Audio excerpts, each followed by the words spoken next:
this is a little different. It is. Dream sleep, not just as a biological thing we have to do, but as a piece of deliberate, almost cosmic engineering. A God's design, as they put it, a scientific one. Exactly. And our mission today is to unpack the central paradox in that idea. Which is a big one. It is. If our whole functional capacity depends on being active, why would the body's designer, the scientific advisor, in the source's words, build in a mandatory shutdown every single day?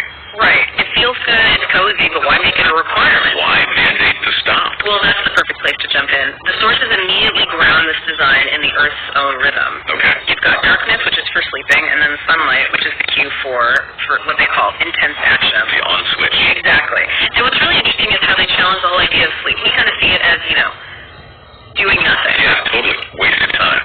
Almost. But this argument flips that entirely. It says it's a must, precisely because your ability to function depends on it. So wait, why wouldn't this scientific advisor just build in continuous maintenance?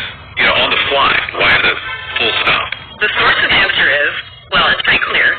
The organs use that daily sleep time to specifically fine-tune for action. So it's not rest, it's a tune-up.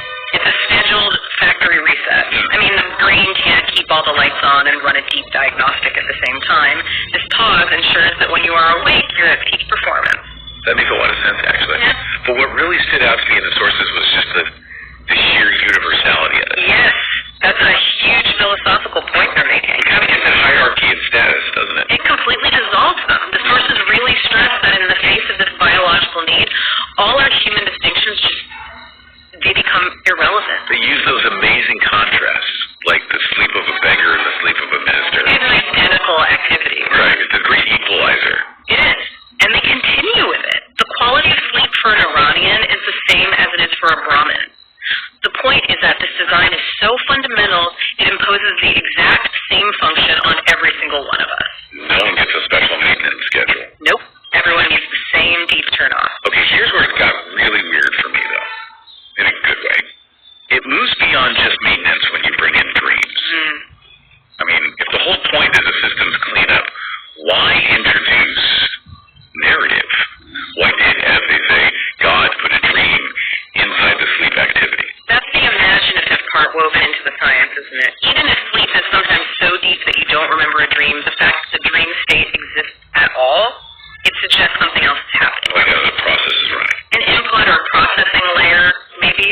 The mind is still working, still generating things, even when it's off. And the sources have a key example for this. They do. Newborns. They point out that a newborn's sleep is so full of dreams that the child will often laugh while in sleep.